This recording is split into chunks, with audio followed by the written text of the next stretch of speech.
బుధవారం నగరపాలక సంస్థ ప్రధాన కార్యాలయంలోని కమాండ్ కంట్రోల్ రూమ్లో ప్రజా ఫిర్యాదుల పరిష్కార వేదిక నిర్వహించారు. ఈ సందర్భంగా విజయవాడ నగరపాలక సంస్థ కమిషనర్ ధ్యానచంద్ర, కమిషనర్ జోనల్ కార్యాలయాల్లో జరుగుతున్న ఫిర్యాదుల ప్రక్రియను వీడియో కాన్ఫరెన్స్ ద్వారా పర్యవేక్షించడమే కాకుండా స్వయంగా ప్రజల నుంచి వినతులు స్వీకరించి అధికారులతో సమీక్షించారు. అనంతరం కమిషనర్ ధ్యానచంద్ర మాట్లాడుతూ ఈ రోజు వివిధ విభాగాలకు సంబంధించి మొత్తం 60 దరఖాస్తులు అందాయని, ఇందులో ముఖ్యంగా టౌన్ ప్లానింగ్, ఇంజనీరింగ్ మరియు తాగునీటి సమస్యలపై ఫిర్యాదులు వచ్చాయని ఆయన తెలిపారు.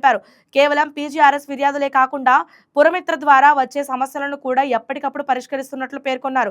ప్రభుత్వం నిర్దేశించిన నిర్ణీత గడువులోపు న్యాయమైన పరిష్కారం అందించడమే తమ లక్ష్యమని, ముఖ్యంగా గతంలో రీఓపెన్ కేసులపై అధికారులు క్షేత్రస్థాయిలో పరిశీలన చేసి సమస్యలను పునరావృతం కాకుండా చూడాలని కమిషనర్ ఆదేశించారు.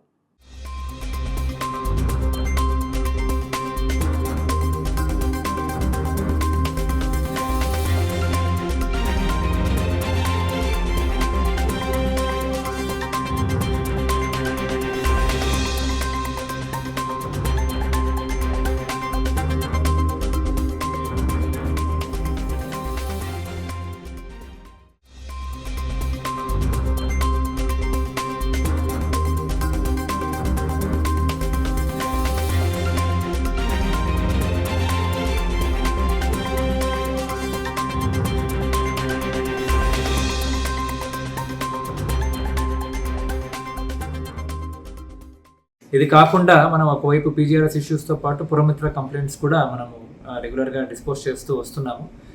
సో మనకి ఇప్పుడు ఏంటంటే ప్రతి అప్లికేషన్ కూడా తీసుకుని పై అధికారులు, ఎస్పెషల్లీ రీఓపెన్ కేసెస్ ఏమైనా ఉంటే ప్రాబ్లం ఉన్న చోటుకి వెళ్ళి అక్కడ పబ్లిక్ని అడిగి అక్కడ ప్రాబ్లమ్ని వితిన్ ఎస్ఎల్ఏ పీరియడ్ క్లోజ్ చేయడానికి అన్ని చర్యలు కూడా అన్ని లెవెల్ ఉన్న అధికారీస్ కూడా ప్రత్యేకంగా చర్యలు తీసుకుని రీఓపెన్ అవ్వకుండా చూసుకోవాలని ఒక ఆలోచనతో గవర్నమెంట్ ఇన్స్ట్రక్షన్స్ ఇంప్లిమెంట్ చేస్తున్నాం.